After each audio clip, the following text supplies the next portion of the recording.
Hey, what's going on, black people? What's happening? My name is Dr. Boyce Watkins, and welcome to drboycetv.com, the home for intelligent black people. I want to say good morning to everybody, and also let you guys know it looks like the stock market's starting off a little bit slow today, but it's still very strong overall.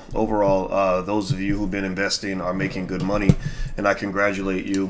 If you're a student in the Black Business School, I will be doing a special lecture real soon this week. The masterclass meets on Wednesday night, so if you'd like to join the masterclass on Wednesday night, and view all the recordings, feel free to go to drboycemasterclass.com.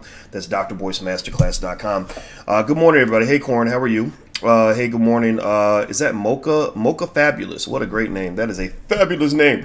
What is up with this black political party? Well, the black political party, man, is Jay Morrison's idea. I've had people for years talk to me about a black political party and, get me to do something. But the thing is, I kind of like staying in my lane a little bit, in the sense of I already jump out of my lane a lot, and I really don't want to be I just don't want to be deep in politics like that. But, I like what Jay's doing. I think that his party, called the Black Rights Party, is better than what I've seen from the, ideas thrown around about like the Black Lives Matter Party and, stuff like that. And I just like it. I like it because we see eye to eye on a lot of stuff, and I just believe in things like sovereignty for black people. So I'm probably more in that black nationalist, Malcolm X, Marcus Garvey-ish, Harriet Tubman kind of space, Muhammad Ali-ish space. I'm not so much in that whole, like, let's hold hands, sing "We Shall Overcome" and hope we can integrate our way to freedom space. I've never believed that you can own your own house by moving in with another dude. I just never believed that moving in another man's house is going to be the same as having your own house. Like seriously, so I would just say be very careful. When white folks come bearing gifts, just realize that moving into somebody else's house ain't the same as having your own house, or getting inside their car and being a passenger in their car is not the same as building and owning and driving your own car. So just keep it 100, be smart, think it through. Let me tell you guys what I was thinking about today. Hit the thumbs up button, by the way, if you're watching anywhere on Facebook, YouTube, Instagram. Please share this video. This is important. There's some brothers I want to support. There are two black scholars at the University of Virginia, which is a very good institution. My mentor, Dr. Tommy Whitler, taught at UVA, and he said great things about it.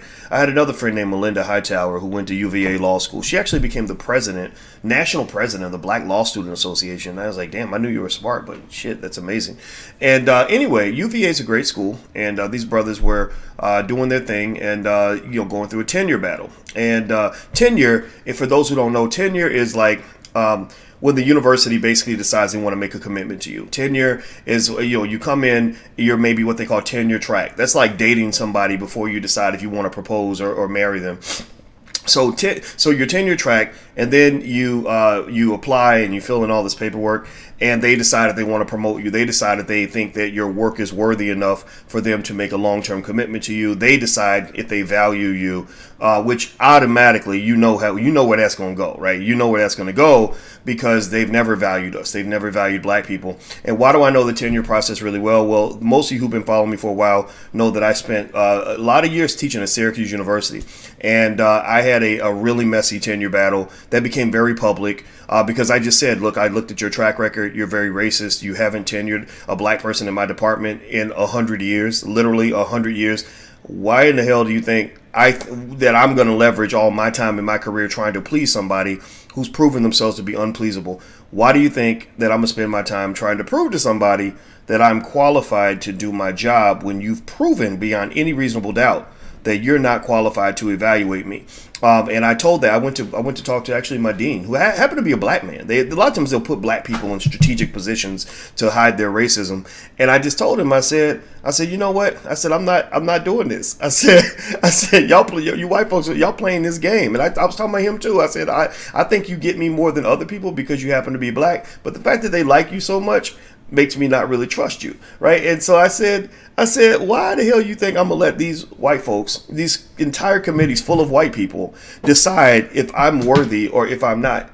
I'm not a white supremacist. I don't put white people on a pedestal. I don't let white people evaluate me. I said, I feel like a black man who's in court being judged by an all-white jury. I'm not going to put my future in the hands of a bunch of racist motherfuckers. I'm not doing that. And I told him, I said, you know what it reminds me of? I said, this reminds me of, because I loved fucking with them, because they wasn't used to a confident black man. They used to Negro scared, like, oh Lord, Master, I hope that you approves this of me, sir, because I love, like, and I said, I'm not doing that. I said, you know what it reminds me of? I said, it reminds me of when I was 7 or 8 years old, and these white ladies at my public school would come to my mother with these fancy charts and graphs and shit and statistics and say, you see, Mrs. Watkins, the average children are here, and your child is here, which means that your child needs to be put in with the retarded kids, and your child needs special education, and we also need to put him on drugs. See, so there's no racial bias in this. And now you walk by the room full of the so-called slow kids. Y'all know what I'm talking about. Give me a yes in the chat if you've seen this. Some of y'all are educators. I need y'all to let me know I'm not the only one who went through this. You walk by the room full of the so-called slow kids, and it just happens to be filled with black boys. It just happens to be filled with young African-American males, right? That's why Malcolm X said only a fool would let his enemy educate his children. Malcolm X told y'all that. He told you that you crazy to hand your children over to the people who hate them. You hand your black son over to people that love exterminating black men, that love filling their prisons up with black men. Now remember, this is a training ground. The prison pipeline is real. So that room full of black boys in special ed, that's nothing more than a precursor to a room full of black male prison inmates 10, 15 years down the line. That's a holding cell so that they can just detain them and drug them up until they become old enough for them to send them away to the penitentiary. Am I telling the truth or am I lying? Give me a yes if you understand, if you've seen this. If you ever go visit a prison, go visit a prison. I went to visit a prison in Detroit. I visit a lot of different prisons over time. I went to visit a prison in Detroit, and we walked through the yard, and I was there with Ryan Mack, Dr. Christopher Emden, and a couple other people. And I said, my God, man, I said, this prison looks like an HBCU. That's what it looked like. So these people are not qualified to evaluate you. And so in my own tenure battle, that's what I said. I said, I'm not playing this game with you because I know the game is rigged for you to win.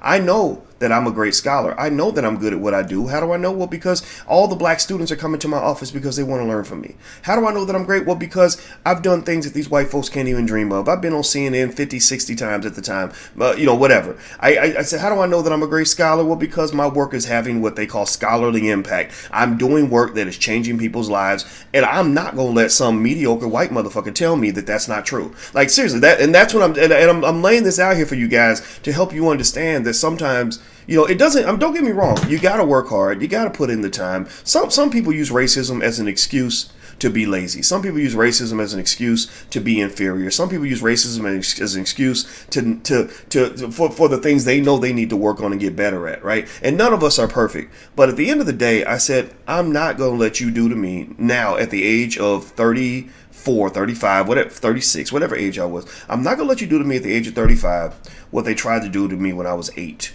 When I was 8, I almost fell for the shit. I almost fell for the banana in the tailpipe. I almost let you convince me, you damn racist bastards. I almost let you convince me that I wasn't good enough.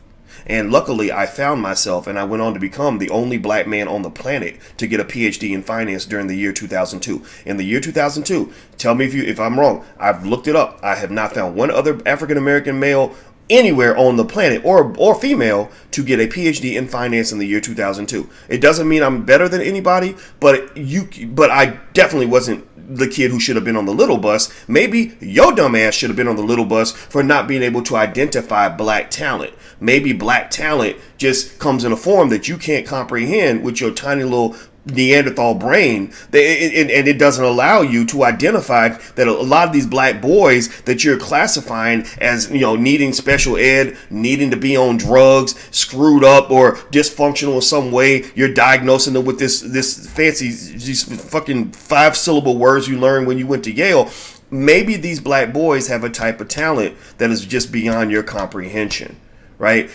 So maybe you are the one who needs the therapy. Maybe you are the one who needs the medication. Maybe you are the one who is infected with so much white supremacy that has caused you to have inferior skills when it comes to the evaluation of black talent. Because I'm going to tell you the truth, at the end of the day, ain't nothing more amazing and more extraordinary than black people. But then, because we are the original people, we are the original man. But then number two, ain't nothing more extraordinary than the African American male, African American female. Why do I say that? Well, do you think that your ass with all those recessive genes you got in your gene line could have survived the Middle Passage, where half the people died on the slave ships? Do you think that my ancestors did? Do you think that anybody in your gene line could have survived the slave dungeons, which were so disgusting that the feces piled up, 2, 3, 4 feet high, and people had to live in that shit for weeks at a time, waiting for the slave ships to take them to a place they'd never been? Do you think your ancestors could have survived that? I don't know, but mine did. Do you think your ancestors could have survived 250 years of the most brutal slavery in the history of all mankind? I mean, do you think your ancestors could have survived that? I don't know, but I know mine did. Do you think your ancestors could have survived Jim Crow? No, but mine did. Could your ancestors have survived mass incarceration and still came out shining? Still come out doing things ain't nobody ever done before? Still doing things that are setting the world on fire? I don't know, but mine did, right? There's no other group of people I can think of or anywhere that I've ever seen that can go through what we went through, and then literally within less than a decade, you literally a decade after slavery, you've got black scholars writing big thick books and doing and inventing things, and I mean we're pretty amazing people, right? So my point is to say this: look, you as black people are these extraordinary people that unfortunately are being managed by people who are not as extraordinary as you. I would say mediocre, I might say inferior, but I'm trying to be nice today because it's a Monday morning.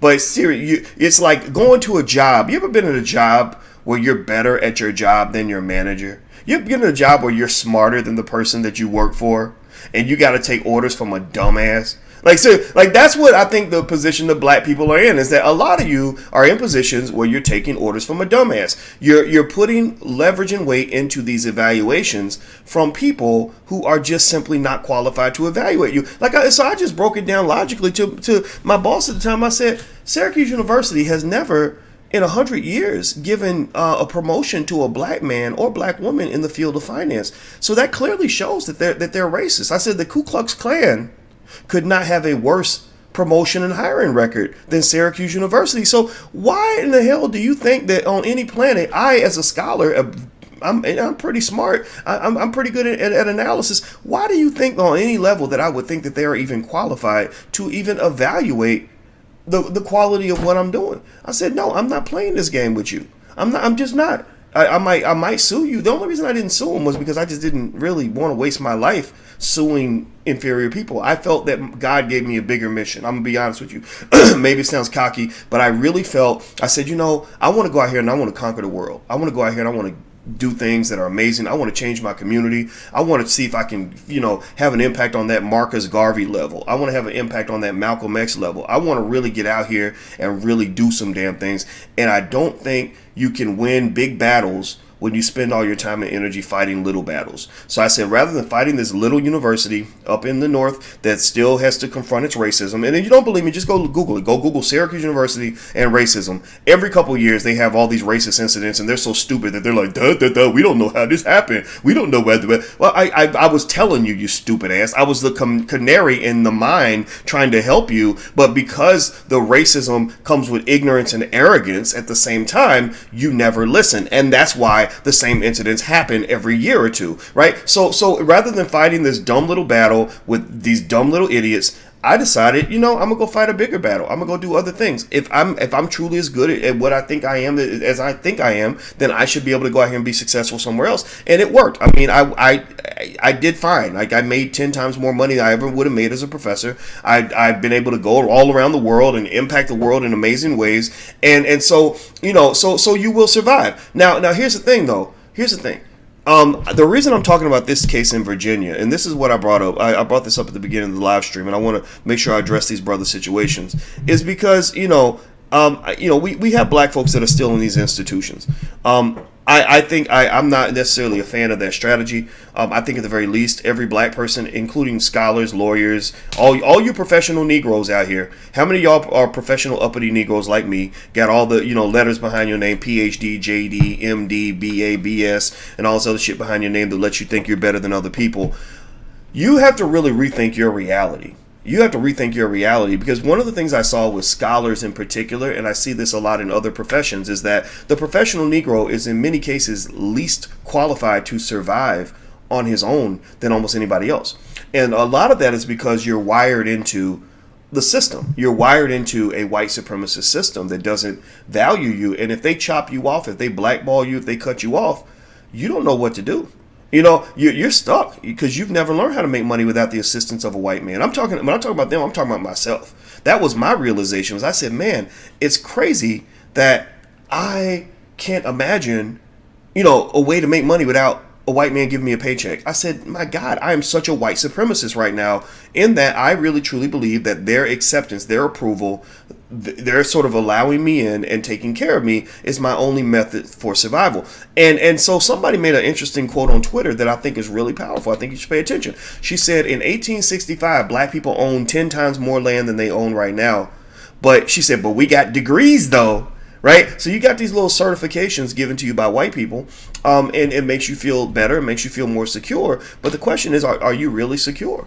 Are you really safe? Like, do you really feel like here's one measure of security. Do you have the ability to walk in and cuss your boss out and still know you're going to be okay?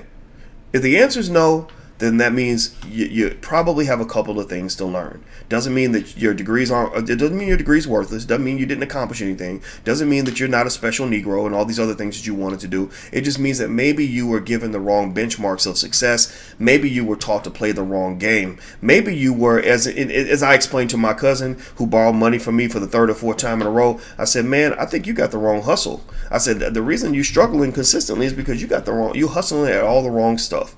So anyway, let me keep going. Let me keep reading. Do me a favor, hit the thumbs up button, share, and subscribe button. Also, make sure you subscribe to drboycetv.com. It's the home for intelligent black people. And also, in a couple of days, 3 days, we got Black Movie Night. You guys know that we're making black movies. We want to create an independent black-owned Hollywood. And so we made a film called The Black Love Blueprint, directed by Dorian Chandler. And we're going to show that film on the 25th. So if you want to register, you can do it for free. Go to blackmovienight.net. That's blackmovienight.net. Somebody please type blackmovienight.net in the chat so other people can see it, so that everybody can come join us. We're building an industry, and hundreds of thousands of people are watching these movies. So so we're doing the damn thing. We're getting it done. So anyway, so here's what the article says. Let me read more of this article. I got into this other part of the story, but I want to make sure these brothers' story gets told. No one is guaranteed tenure, but two black scholars at the University of Virginia who are appealing negative tenure decisions say their processes were significantly flawed and that their work they were hired to do appears to have counted against them in the end.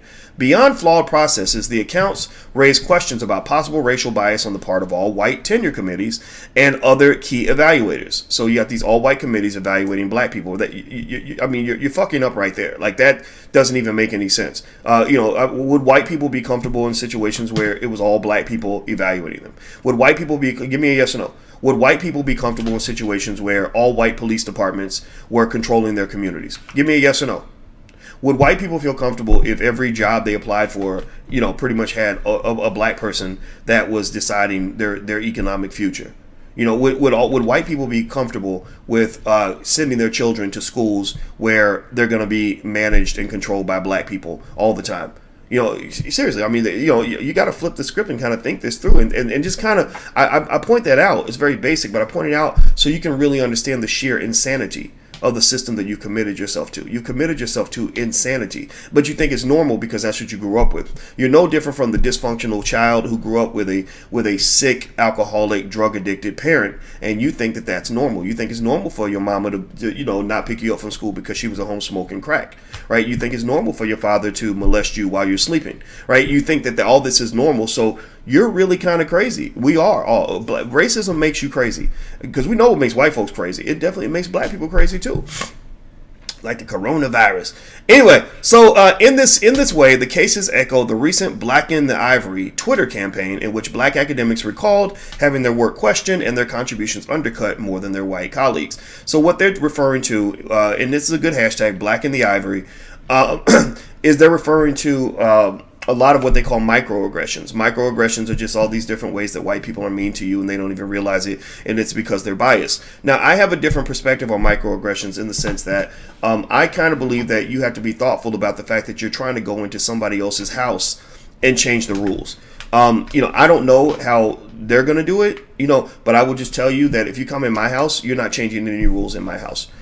In this house, like on my birthday, let me tell you something really corny that I did. On my birthday, everybody I saw that day, I said, happy birthday to you. And they were like, why are you saying happy birthday to me? I said, well, because I like giving gifts more than I like receiving gifts anyway. And I figured that in my house, I would declare my birthday to be a national holiday. So in this house, Boyce Watkins Day is a national holiday. And every person in this house, your birthday is a national holiday. And I said, that's my practice at Black sovereignty. Like we always sit around and we say, gosh, I really hope that the white folks makes Juneteenth a national holiday. I hope that they make it a that's fine, right? But I'm like, no, why don't we decide that it's going to be a national holiday? Why don't we decide that that's what it's going to be, right? So I'm going to tell you right now, I declare right now as the president of intelligent black people. You guys elected me not too long ago, all right? So right now I am the intelligent of intelligent black people, the president. So I'm going to pull out my Vicky Dillard gavel. Hear ye, hear ye. I declare that in our community right now, you got to practice being empowered. It ain't just going to come to you. You got to practice. Like when I take the teenager out to drive the car, you got to get your practice at hold controlling the steering wheel or you're going to crash the car, right? So I'd like to take a vote. I propose that we declare Malcolm X's birthday a national holiday. I propose that we declare Harriet Tubman's birthday a national holiday because she was the ultimate liberator. She wasn't scared to pop a cap in a motherfucker to get her liberation. God bless her for that.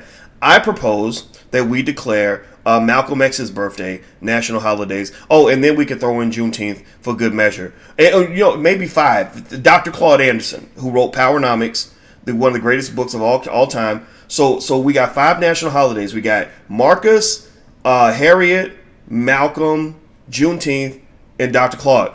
All those in favor say yes. Just put yes in the chat. Let me know so let's see. I see yes from God's. Is that God at GDSNQ?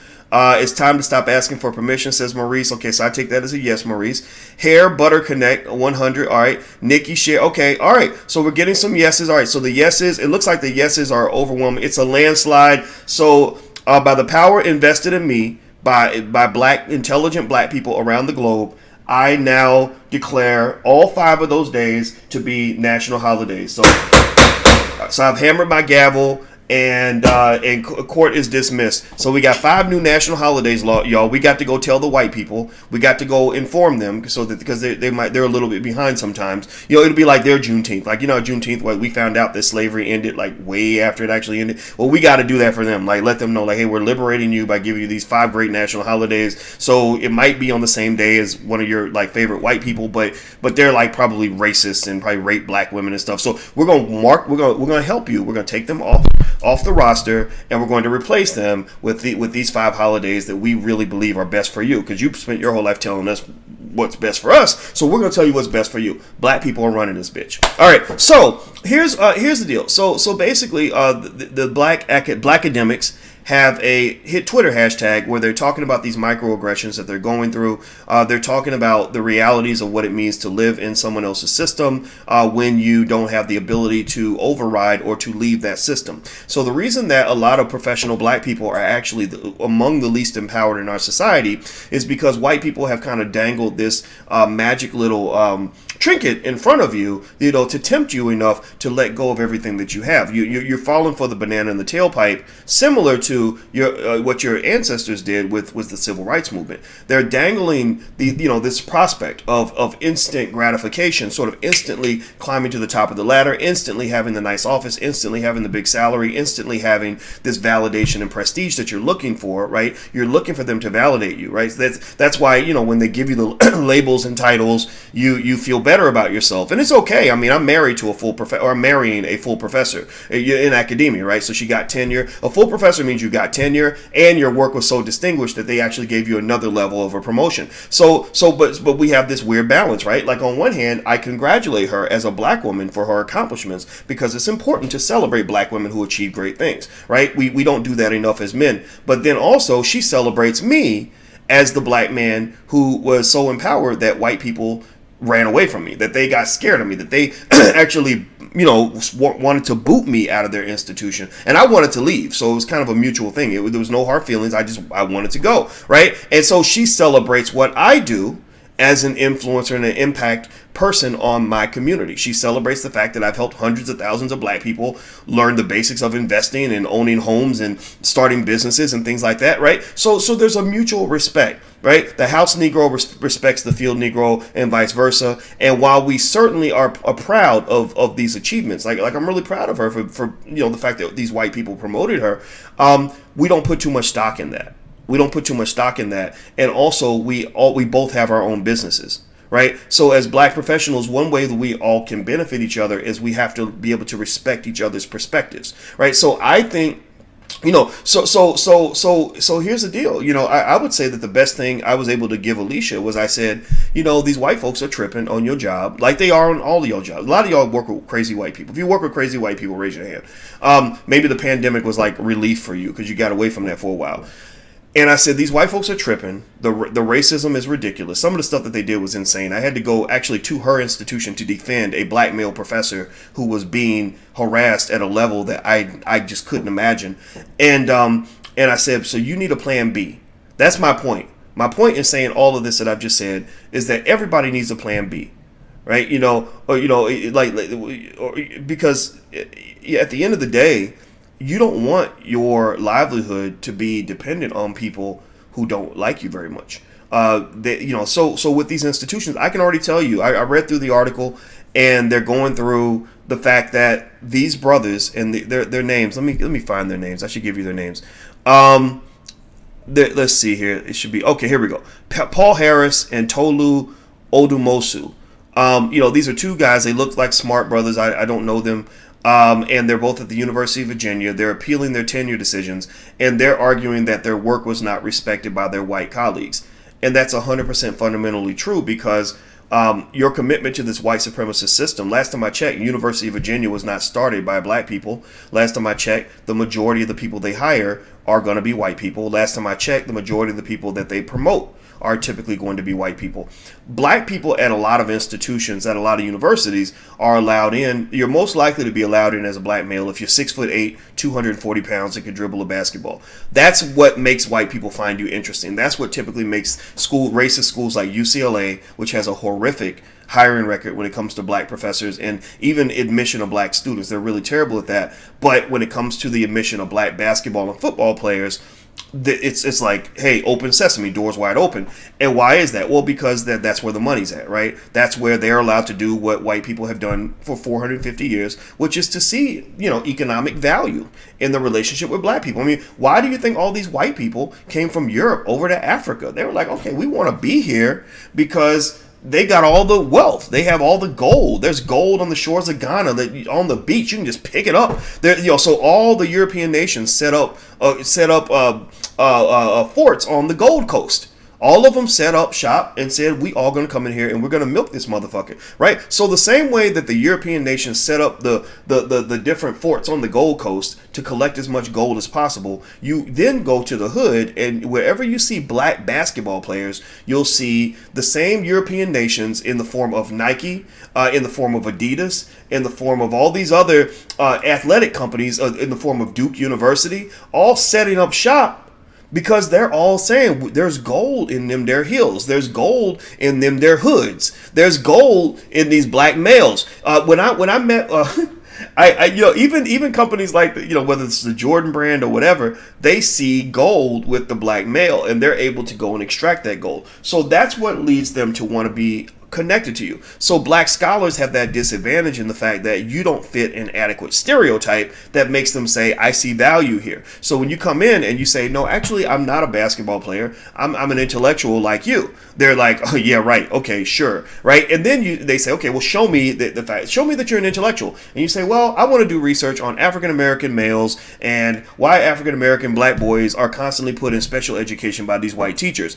Well, then they're like, yeah, but that work isn't interesting to, it's not as relevant as the work of, Mr. Joe Blow white man who did some research that white people really love and approve of, something that they actually care about, right? He's saving whales, or he wrote research on puppies. White people love their dogs, right? And we think that that's just more valuable. Or he was in the State Department with President Bush, and that makes him more relevant than you. So to some extent, what I believe happens in many cases, I know this happens, is that you're just playing this really rigged game where your cultural currency has less value than the cultural currency of white people, right? So you go in and you say, I want to be super black. I want to be, the blackest scholar ever. I want to do this great work for my community. And they basically look at you and they say, yeah, that's nice, but black people inherently are not as important as white people. So we'll only accept your black ass. We'll accept you despite the fact that you're black, not because you're black. Like, we'll bring you in if you become a black face, if you lend a black face to white work, but we're not going to bring you in if you're lending a black face to black work, right? So this article is in the InsideHigherEd.com, and basically it goes down with their tenure battle and everything else. And the university, of course, is being very standoffish. Of course, they don't want to be accused of racism, not in this particular environment. And I know the game really well because I remember going through that with Syracuse, University. And one of the things I would say is that, if you want to look at universities and check out their diversity, don't fall for the stupid pet tricks that they like to pull. Like when I was at Syracuse, I remember they came out and they said something like because they were actually a little embarrassed. They're not used to black people talking back and fighting back. So I just let them know. I said, look, I don't care if you blackball me. Like, I'm willing to fight you forever because I want to have my own business anyway. I'm going to be successful regardless because I'm not stoppable. I'm just that good at what I do. So just know, like, I'm balls to the wall. I'm all in. I'm ready to walk through the fire. I'm ready to die on this battlefield, so do not fuck with me. So basically, I remember that when they got really nervous, and I wanted that to happen. And one of the things that they did, when people start getting nervous, they started lying and things like that, right? So one of the things they did was they came out and they made this crazy statement. Like, they said something, I forgot, I think they said 30 or 40% of our faculty are black, right? And it was some crazy number. And one of my colleagues, a black professor, she was in the struggle with me. It took her time to kind of come over to the darker side. At first, she thought white people were her friends, and then they fucked her too. And then the next thing you know how it is when you got that black person who really thinks that you are full of shit because you're too focused on racism and you're too radical, so they distance themselves from you and they don't want anything to do with what you're doing. But then when they find out like what it's like to make a deal with the devil, suddenly they want to get all assalamu alaikum on your ass, like they all black fist, black power, and they want to tell you about the racism. Boyce, let me tell you about the racism and the way these white people, and I'm sitting back like, yeah, I tried to tell your stupid ass 5 years ago, but you told me I was stupid. You told me I was seeing things. I was hallucinating, right? So anyway, but she called me and she said something like, she said, Boyce, she said, where are all these black faculty coming from? They said they had 30% black faculty. Who are these black people? And what happened was, I believe that what they were trying to do was literally lump every non-white person into a category and say, this is how many black people we have I said, that's a big mistake. Like, that's a lie. Like, that's just not true. But nobody was going to really check them on that. But the fact that they were lying to protect themselves let me know. I said, okay, I've gotten under somebody's skin. I've got you thinking about who you are and what you're doing. I've got you looking in the mirror. I'm fucking with you. You're not going to fuck with me. And that's one of the things I think is really important as black people, is that I think we have to be empowered enough to really get them on their heels. Black folks spend our whole lives playing defense. We're always playing defense. We're always like trying to prove that we're perfect, right? And you can't win that motherfucking game. Stop trying to win the perfection game. So let me give you an example. So white people come along and they'll fire you because you were eating Cheetos on the job or whatever, right? Because they're like, well, according to the regulation 7642D, you're not allowed to eat Cheetos on the job. And you'd be like, damn, I really was eating them Cheetos, man. So shoot, and so what you'll do is you'll try to come back and use the perfect Negro defense. Like, you'll come back and be like, my record was perfect and I had perfect evaluations and I had the best credentials in the department and I did this and I did that. And it's a hard game to play because you're probably going to lose. And the higher up you go up the level, like I was on a very high level academically. Like, most people who don't have a PhD from a really good university don't really understand just how tough it is at that, how thin the oxygen gets when you're like really at that level. It was really, really difficult to be, almost impossible to be perfect. So if you're playing the perfection game, what you don't understand is that in certain situations, they can always find something that they can use to defend or to justify their decision to let you go. They can. When I was at Ohio State University working on my PhD, I remember that we had this big exam that you had to take. They were called comps. If you failed comps, you got booted out of the program. That's it. They didn't give a shit about your life, where you went, with your kids. They were just like, you got to go. How is it that before comps happened, we always knew who was going to pass and who was going to fail? I swear to God, every year before comps, everybody knew who was going to pass and who was going to fail. Well, how do you know who's going to pass and who's going to fail before the damn test even occurs? It's because you knew who was in good graces with the senior faculty and who wasn't in good graces. You knew who was in the cool kids club versus those who were not in the cool kids club. So the thing is, my point is that you can't really tie yourself into a game where you're trying to beat a rigged system. And this is maybe some game I can throw at you, because I learned this also by going on shows like Fox News. Like if you get on Fox News, Fox is really smart about locking you into a certain line of questioning that's going to make you look stupid no matter what answer you get. If you say yes, you'll look stupid. If you say no, you'll look like a criminal, right? So what you do is you back out of the question. You say, I'm not even going to answer that question. I'm going to change the subject. So with white folks, I'm telling you, when they're like, Negro, you're not good enough. We looked at the charts. You're unqualified here, or like my teachers did when I was a kid. When they would come to my mother, who wasn't very well educated. My mother was a single mom, 17 years old. She was a single mom till I was about 3, and that's when she got remarried.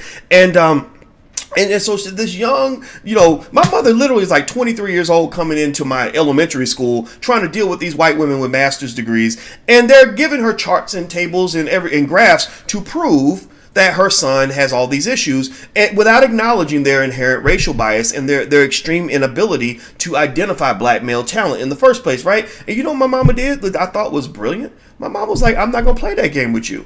I'm not going to try to out-argue your charts. I'm not going to try to, do better statistical analysis than you, because I don't know statistics. But I do know my son. And I do know that he's not violent. He's not stupid. And I do know that if you try to put him on medication, or if you try to put him in special ed, I will be such a nail in your ass that you're going to regret the day you were born. I will go to your boss's boss, and your boss's boss's boss, and raise so much holy hell that I will make your life miserable. So you can go ahead and sign that paper if you want to. But just know that the battle's about to begin, because I'm not going to play that game with you. So I think that I think the best way to deal with white supremacy in some situations, not all, you don't want to be the ballistic Negro, but sometimes people really want to push you and test you and use your white supremacy against you. The fact that you lean on white people to tell you which way is up, what's up or down. Like even when you talk about the viruses or the economy or education, we always lean on white folks to be our ultimate consultants and our be-all end-all authorities on every fucking thing that involves our lives, and they've lied to you for hundreds of years because they know that they have that power over you.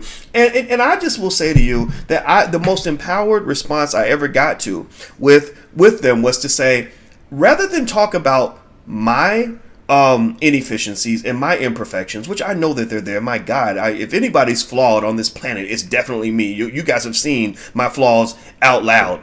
But I was like, instead of focusing on the areas where I'm not perfect, how about we focus on the areas where you're not perfect? Instead of focusing on the areas where I'm not the best in this field or where I've come up short, let's talk about the things where you've come up short. Instead of putting the spotlight on me, we're going to put the spotlight on you and let you play the perfection game. And once I did that, I had them on their heels. I was like, okay, so because I would get these calls from these reporters when I was dealing with my tenure case with Syracuse, and they would call me and they'd be like, well, the university says that, you did this and the journals you published in were not, up to par or whatever, and that you had this in your record and you weren't I said, okay, cool. I said, how about this? I don't even care if I win this game. I'm willing to die on this battlefield. I don't really care if I get this job or not. I'm doing this for the people behind me, actually, for the black people that really need this job, because I don't want to be here anyway. I said, but let's assume that I'm not qualified. Let's assume that I'm just the shittiest Negro on the planet. So after we make that assumption that somehow I'm just not good enough, now let's turn the spotlight on them. Let's ask them, why is it that in 100 years of existence of your finance department, you've never promoted a single black person? Can you defend that? Why is it that if I go across your entire campus and I look at the percentages of tenured black professors relative to white professors, that the numbers are going to be incredibly embarrassing? And in fact, the majority of your departments have never promoted a black person, or better yet, don't have a single tenured black person in the entire department. Why don't you defend that? So rather than sitting around talking about me, let's talk about you. And that, honestly, that's a strategy that I think you want to think about. In poker, actually, I'm a pretty good poker player. I like poker because it's a game of psychology, strategy, and math. I don't like gambling. Gambling is a bad financial habit to get into, by the way. So just know, gambling's not good, but poker is kind of fun. And I've won some big poker tournaments, like with hundreds of people playing. I'm pretty good. Like it's just a fascinating game. And one of the things I learned in that game with poker and about strategy is that you're typically better off playing offense than you are playing defense. What white folks have over you, the reason they get you, the reason they're able to defeat you in many cases is because they always get you on your heels. They always get you playing defense. And anybody who's ever played football or basketball knows you can never score points on defense most of the time. You can maybe get an interception and run it back, right? But it's very, very difficult to score points when you're always playing defense. Most of the time, if all you're doing is playing defense, the best thing you can do is hope that maybe the game will end 0-0, right? But I don't want the game to end 0-0. I want the game to end Boyce Watkins 55, white people 12, right? I want to win. I want to win the game. I don't want to tie the game. And equality, to me, the whole conversation about civil rights and equality and integration is basically you fighting to tie the fucking game. I don't want to tie shit. Because I told you, I go back to my original premise that I just believe inherently, because I'm me, that African American people have something special in our DNA that makes us amazing, and I want to be as amazing as I can be. So I don't want to be equal to other races. I don't want to catch up with everybody else. I don't want to be included in your shit. I want to build our own shit. I don't want to tie with you. I want to defeat you. I want to win. I don't want to avoid powerlessness. I want to be powerful. Right, and so I would just say that, at the end of the day, I'd rather be hated than be a hater, and I think that to some extent they have us in this little hater category where we sit around constantly mad, constantly reacting to what somebody else did. And I personally think that in your life you can be empowered and shape your own destiny and make a decision in advance that you're going to reach a certain pinnacle in your experience as a black person in this country and in the world. So be empowered.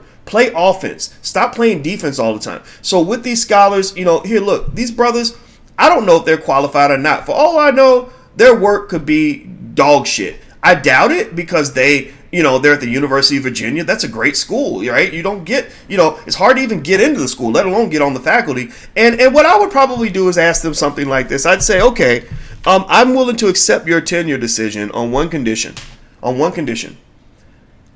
You pull out all the records of every white person who's ever gotten tenure at this campus, every white person, and prove to me that I am less qualified than every white person who's ever gotten that promotion. If you can prove that I'm less qualified than every single white person that's ever gotten that promotion, and then we're going to have people vote on it. We're going to get a committee, half white, half black, 50-50. And if that committee votes that I am less qualified than every white person that has ever gotten a promotion ever in the history of this campus, then I will walk away and you win, right? So I personally think that when I see stuff like this, I'm sitting there thinking, yeah, Virginia probably needs to promote some black professors. The other thing too, a lot of you go to college or have went to college, and one thing you might want to also pay attention to is that universities, unfortunately, a lot of them run just like penitentiaries, in the sense that if you think about a prison, or if you think about the NCAA or whatever, you could connect that to the origins of slavery. In slavery, black people were the ones who filled up the fields. Black people were the ones doing most of the work. Black people were the labor class. White people were the empowered class, right? They were the management class. So if I go and I look at NCAA, college basketball, college football, who's really doing the most of the labor? Like, who's really running that football up and down the field, getting CTE and brain damage at an early age, breaking limbs and all this other stuff? It's usually mostly black people, right? But who are the guys that are getting these, $12 million a year coaching contracts? It's the white guys, right? If you go to a prison, right? Who's filling up the penitentiaries, right? It's the black guys. And who is actually making the money from the penitentiaries? It's the white folks, right? Whether you talk about the prison guards and the warden, to the community, the surrounding community, all the jobs that are created, right? And as well as all the other economic benefits that come from collecting money from black people who are coming up there to visit their relatives or whatever, right? So universities are similar. If you go to a college campus, again, you'll see a university that has almost, maybe 2%, 3%, 4% black faculty, but will have 80% black basketball players, right? Or maybe you'll even see at the student body level. And Syracuse did this a lot, where they will admit more and more black students. They did a good job with that. But if you went up the food chain and you started saying, well, who's teaching these black students? Who's making money from the presence of these black students who are all going into deep debt? So much student loan debt that they can't repay it. Most of the Syracuse University graduates that I taught through the years have not paid their student loans, right? So they're still paying massa for the opportunity to be educated by white people, right? Like, you will sacrifice your family wealth for the chance for you to have white people educate you. That's what makes you a white supremacist. Just own it. Just own it. It's a mental illness. We're all working through this right now. And but if you go up the food chain and you say, okay, how many of your professors are black? And then you say, well, how many of your tenured professors are black? How many of your full professors are black? How many of your key decision makers are black? That's when the numbers start thinning out. So that's another little stupid pet trick that they do. Like, for example, Harvard University, when Elena Kagan was nominated by Barack Obama, your man, Barack Obama, nominated Elena Kagan for the Supreme Court. And now Elena Kagan was from Harvard, right? And she was a professor like me. So I know academia, so I was kind of evaluating her in terms of her hiring record and everything else. So here's what's interesting about Elena Kagan, right? They were sort of playing with the minds of black people and saying, oh, Elena Kagan's good for the black community because she has the Thurgood Marshall chair at Harvard University. She picked a chair named after a black person, so that somehow makes her Martin Luther King or whatever the fuck they thought I was going to believe. And I said, that's stupid. I don't care about that. I said, what is her relationship with the black community? How has she dealt with black students? How has she dealt with black people? What is her hiring record? So you looked at her hiring record. Here's what her hiring record was. In 6 years, this white lady had hired 32 faculty at Harvard University. Out of the tenure track, out of the 32 faculty that were hired, 30 of them were white males. One of them was a white female. One of them was Asian. Not one of them was black. Not one of them was brown. None of that, right? And but if you looked at Harvard University, they had they admitted a lot of black students, and they had brought in a lot of black, what they call adjunct professors. Adjunct professors are not the same as real professors. That's like comparing a wife to a jump off, right? A man's wife is not at the same level as a stripper he had sex with 8 years ago, right? Those are two different levels. So the adjuncts are like the stripper that he slept with while he was drunk in 2006. And his wife is the woman that he's committed to for the rest of his life. She has access to his bank account. She can tell him what to do. He answers to her on a daily basis. Those are different levels. There's levels to this shit. There's levels, right? So with professors, what universities started doing to get rid of the impression that they were racist and to take advantage of the fact that the general public doesn't know the difference between an adjunct, an assistant professor, a tenured professor, and a full professor, they started hiring lots of adjuncts. They were like, let's bring the Negroes in on the bottom rung of the chain so we can keep running this bitch. Because it's all about power at the end of the day. That's why really your long-term solution is you need black-owned institutions. That's what you need. So while white folks are pretending that they love you and sitting and doing black power fists and getting on their knees and begging for your forgiveness for slavery, tell them we want a few $1 trillion so we can actually have independent black-owned schools, so we can have independent black-owned businesses, so we can have independent black-owned universities that are fully funded. Give us a black-owned university right now with a $500 million endowment, and I can find a bunch of really empowered, really sharp black professors who can run that bitch tomorrow. Like really, like we could really do this, right? So the point is that the little trick that they played was they would bring in, and Elena Kagan did this at Harvard, is they were bringing a lot of black people in the bottom rung.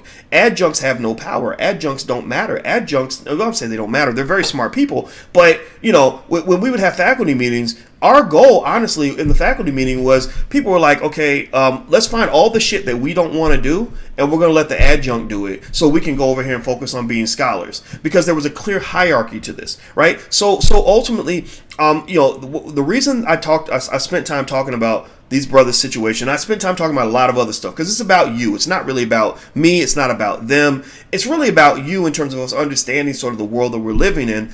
I brought it up because these universities that many of you are in debt to.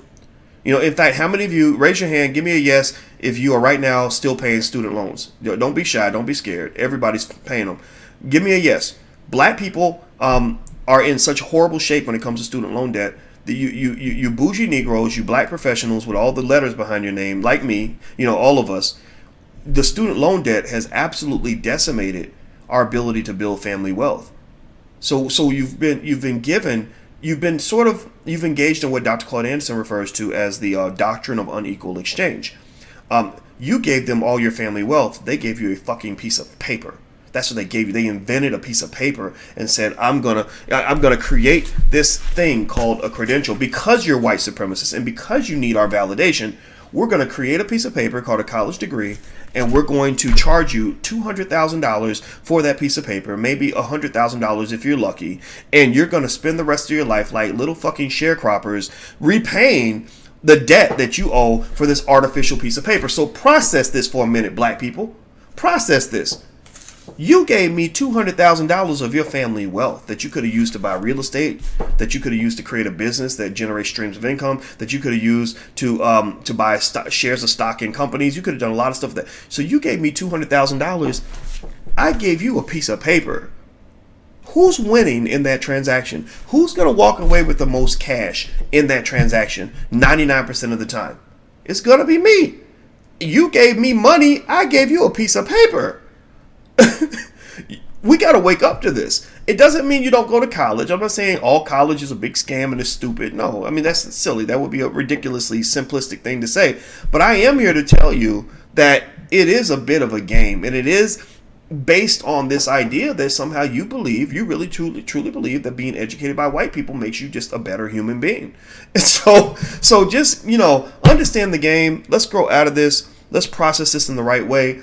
I'll tell you, my dream is not to have more black people accepted into the University of Virginia. I don't give a shit about that. My dream is not to have more black professors hired by the University of Virginia. I don't give a shit about that. That's going to happen naturally because white people will eventually see the brilliance of blackness, and they're going to see the massive wealth they can build by extracting more of your labor. So that's a natural decision they're going to make. So that's why, it's correct to make the argument that racism is costly to white people as well as black people, because if I'm white, if I'm a white supremacist, if I'm a Klansman, I would literally go to the other white people and say, look, I know y'all want to be racist and stuff, but black people are pretty amazing. They work their asses off and don't ask for anything in return hardly, and they're really, really smart. They know that they had to be twice as good to get half as much, so you can have them come in twice as good and pay them half as much, and you can make a big profit off your capitalist system. So even if I'm David Duke and I'm the biggest Klansman, I'm the grand wizard of that shit, I would literally be telling other white people like, look,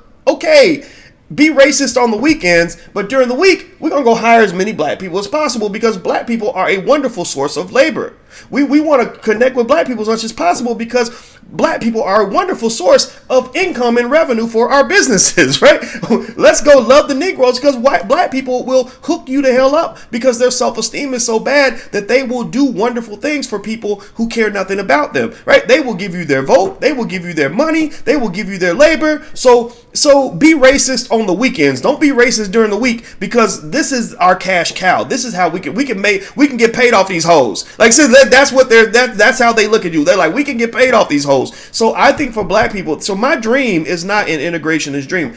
I'm not saying that I want to stay away from white people. I probably dislike white people less than most of you do. Most of you walk around mad and constantly triggered by white people because you care about what they think. Maybe you're triggered by white people because you have to work for them. I don't work for white people. I don't care what they think. So I really don't I don't even know them well enough anymore to really know how to dislike them. It just doesn't matter, right? But what I am trying to say to you is that I don't have an integrationist dream. I have an empowerment dream. I have a dream. I have an ownership dream.